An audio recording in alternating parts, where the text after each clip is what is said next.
Hello दोस्तों, आज हम बात करेंगे कि हम अपने वर्क प्लेस पे एंगर को कैसे मैनेज कर सकते हैं।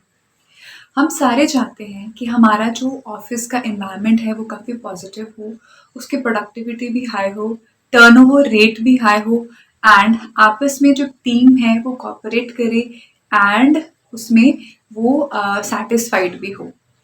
तो बेसिकली हम देखेंगे कि उसमें इस चीज़ में ऑब्स्टेकल्स क्या क्या हो सकते हैं। इस चीज़ में कई बारी कुछ प्रॉब्लम्स हो जाती हैं जो कि जिसका जो मेजर कारण है कई बारी गुस्सा होता है। गुस्सा जो कि हमारे कलीग्स के बीच में, हमारे एम्प्लॉयज़ के बीच में किसी न किसी छोटी छोटी वजह से वो आ सकता है। हम सबसे पहले इस रीजंस को हम डिस्कस करेंगे। तो the reasons could be on the behalf of employees or it could be on the behalf of leadership as well. तो हम इन सारे रीजंस को छोटे छोटे डिस्कस करेंगे। फर्स्ट थिंग कुड बी कि उसमें जो फेवरेटिज्म कि हमारे कुछ ना कुछ फेवरेट एम्प्लॉयज़ होते हैं, we tend to assign project to them. तो जिस वजह से जो दूसरे एम्प्लॉयज़ हैं दे फील कि why they are not given the opportunities to grow. उसके बाद हमारा आपस में गॉसिपिंग होना, एक दूसरे के बारे में बातें करना पीछे से। कई बारी हम सरकास्टिक रिमार्क्स भी पास करते हैं एक दूसरे को। जो सरकास्टिक रिमार्क्स होते हैं, आयरनिकल रिमार्क्स, कि हमने कहना कुछ और है बट हमने उसे ह्यूमरस वे में या फिर उसे नेगेटिव वे में कुछ और कह दिया, तो उससे जो अगले बंदे का मोराल काफ़ी ज़्यादा डाउन जा सकता है। कई बारी कटिंग रिमार्क्स हम पास करते हैं, अगले बंदे ने कुछ कहना था, हमने उसे कहने ही नहीं दिया कि व्हाट दे वांट टू से। और कई बारी होता है कि जो हमारे जो सीनियर मैनेजमेंट है वो कई बारी प्रॉपर डिसीजन मेकिंग नहीं देती है कि आपको कौन सा प्रोजेक्ट करना है, उसे कब सबमिट करना है एंड उसमें क्या क्या रिक्वायरमेंट्स हैं। बट जब जो जूनियर मैनेजमेंट है अगर वो उस चीज़ को प्रॉपरली नहीं डिलीवर करती है फिर उसे डांट पिटती है। तो इस वजह से जो उसका जो टाइम है वो काफ़ी ज़्यादा वेस्ट भी होता है and at the end what he gets is scold, उसे डांट पिटती है। कई बार ऐसा होता है कि हमने हमारा 8 घंटे का या 10 घंटे का शेड्यूल है ऑफिस का, बट उसमें जो एक्चुअल प्रोडक्टिव आवर्स हैं दैट इज़ ओनली 5 और 4 आवर्स। कई बार जो बाकी के 4 घंटे हैं या 5 घंटे हैं एम्प्लॉयज़ को वेले बैठना पड़ता है, दे फील अनप्रोडक्टिव। उनका जो कैलिबर है, जो उनका टैलेंट है वो प्रॉपरली यूटिलाइज नहीं हो पाता है। तो what should be do in that case? उस चीज़ में ये चीज़ बहुत मैटर करती है कि जो हम अपने जो एम्प्लॉयज़ के उस केस में हम प्रोडक्टिविटी को इंक्रीज़ करें, उनकी स्किल्स पे फोकस करें, उनकी ट्रेनिंग पे फोकस करें। So these were the few reasons कि हमारे एंगर क्यों पनपता है, हमारे जो गुस्सा है वो ऑफिस इन्वायरमेंट में क्यों वो पनपता है। अब हम डिस्कस करेंगे सॉल्यूशंस को। तो सबसे पहली बात आ जाती है हमारा जो बिहेवियर में चेंजेस आना।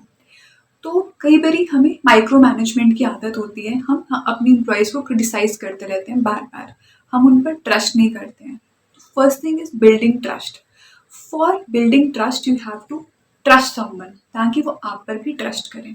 अगर आप उन पर ट्रस्ट करेंगे then they will deliver to their maximum. और दूसरी बात हो जाती है growth mindset.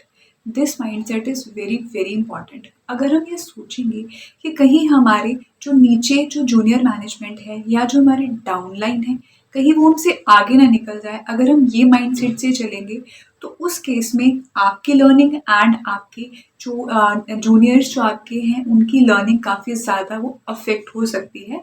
The learning could hamper to a lot of extent.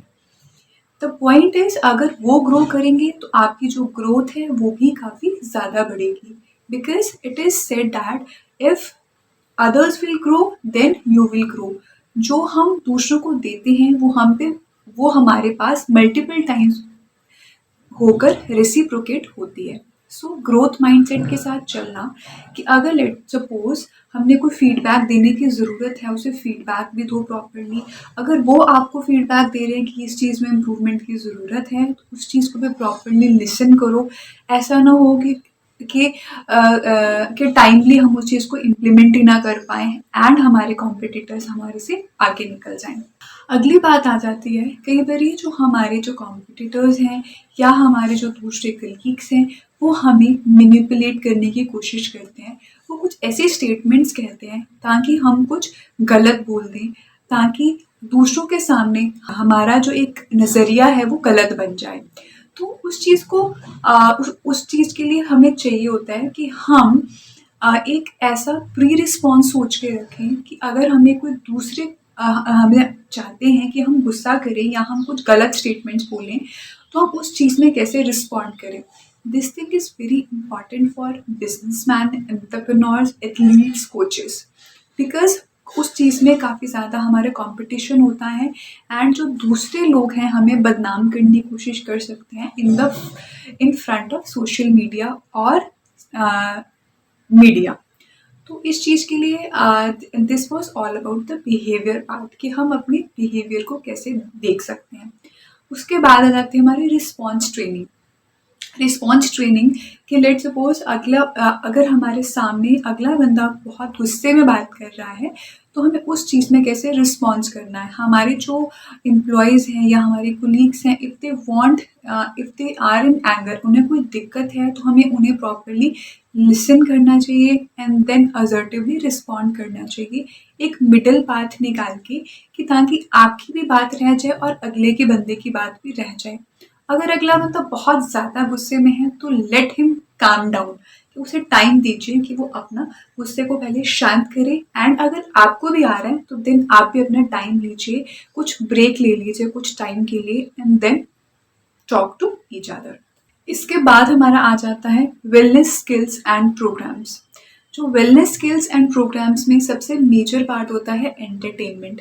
कई बारी हम जब बहुत दिनों तक हम काम ही करते रहते हैं, इट्स वेरी इंपॉर्टेंट कि जो हमारा ऑफिस एनवायरनमेंट को पॉजिटिव बनाने के लिए कुछ एंटरटेनिंग एक्टिविटीज़ भी ऑफिस में होनी चाहिए।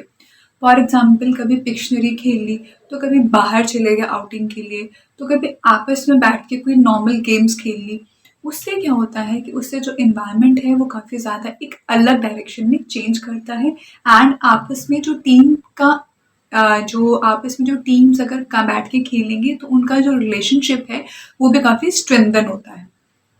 तो उसके बाद जो इंडिविजुअल्स के लिए हमारे प्रोग्राम्स हैं, mindfulness programmes and meditation programmes, वो भी आप अटेंड कर सकते हैं। जो मैंने प्रीवियस बात की थी रिस्पॉन्स ट्रेनिंग, तो you can attend that thing as well. तो this was the third part of our anger management series. इससे पहले हमारी जो 2 वीडियोस हैं, how to channelize anger for kids and teen anger management, वो भी ज़रूर देखिएगा। हमारे चैनल को लाइक एंड सब्सक्राइब करना मत भूलिएगा। Thank you so much.